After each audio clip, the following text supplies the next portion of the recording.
Hundreds of solar energy projects are set to resume across the country after the president waived new tariffs for certain panels manufactured abroad.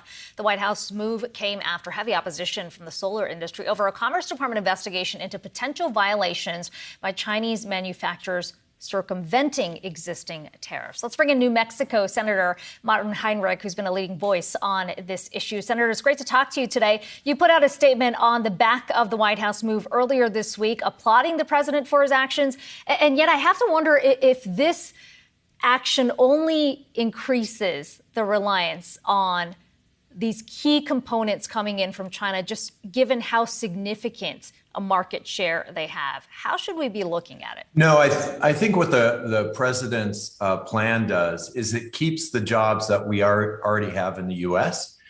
In U.S. manufacturing of things like racking and tracking, inverters, all of those trades jobs, installing existing panels, and the installers who do rooftop solar. And then it builds a bridge to more U.S. manufacturing of actual panels. So rather than pitting one set of jobs against another domestically in the U.S., what the president really said is we're going to come up with a plan to make sure we have both, and we're going to build a bridge to more domestic manufacturing of solar panels themselves. In many ways, this debate over the Commerce Department's investigation has kind of exposed a big divide within the industry. Those like Oxen Solar, First Solar, who are very focused on manufacturing in the U.S., and those developers who are saying, look, we just can't continue to build out at the rate that's necessary without parts being imported. I mean, is that kind of the reality right now? Well, and you just have to realize that Oxen and First Solar really represent such a small supply that a huge amount of the existing jobs in creating utility scale projects as well as creating distributed rooftop projects couldn't exist over the course of the next couple of years. We need to about triple our domestic capacity to really have the kind of impact that we want. And the president's plan does that. I mean, he was able to really garner private capital to scale up domestic manufacturing of solar panels. And you can't ask people who are working in those fields to just wait 2 years to start working in their jobs again. They need to be continually building capacity for the next 2 years, which is why the 2-year waiver is so important. Let's talk about the larger issue of inflation. You've got your Democratic colleagues over in the House urging Democratic leaders to move on inflation, laying out a number of steps, including lifting tariffs, including immigration reform as well. Notably missing here is a push for a federal gas tax holiday. Where do you stand on that? Well, I think it would make more sense to have some sort of inflation rebate directly to consumers. If there are many folks who are in high income brackets who I don't really think need a gas tax holiday. But I think it would be more useful, especially for people feeling the most pressure, folks under the most economic strain, to have a rebate directly to them rather than hoping that gasoline retailers would pass something like that on to consumers. What about on the issue of tariffs? I mean, it does feel like there is a divide within the administration, specifically on these tariffs for Chinese imports coming in. I've heard the argument about keeping tariffs in place for something like steel, but maybe more consumer-facing goods. Tariffs should be lifted on that front. What do you think is a good compromise? Oh, I actually think tariffs are probably not the place we should be looking to ease inflation pressure.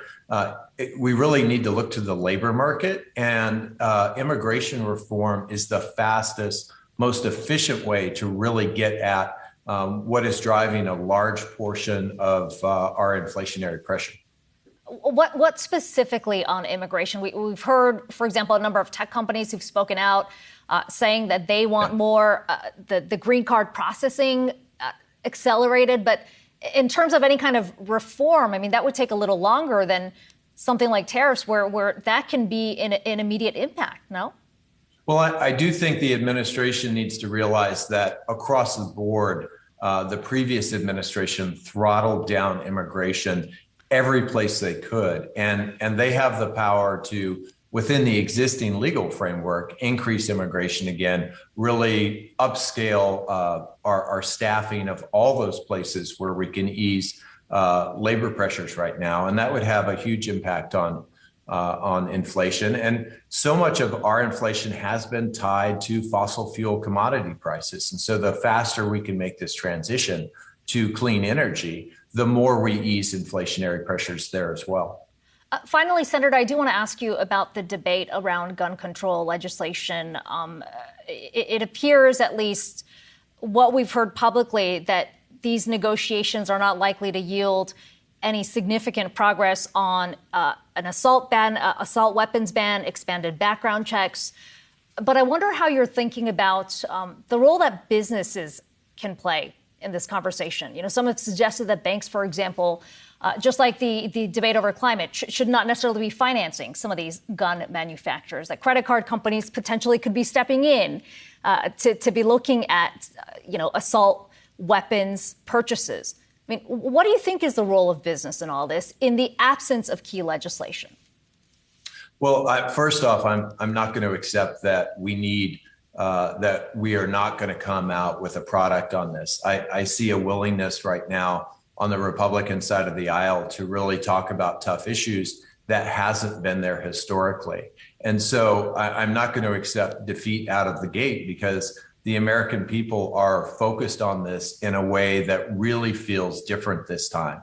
That doesn't guarantee that we're going to get there, but I do think these negotiations have been genuine on the part of many of my Republican colleagues. Now, whether we can get to 60 is an open question, but I do think there is an opportunity here that has not existed in the past.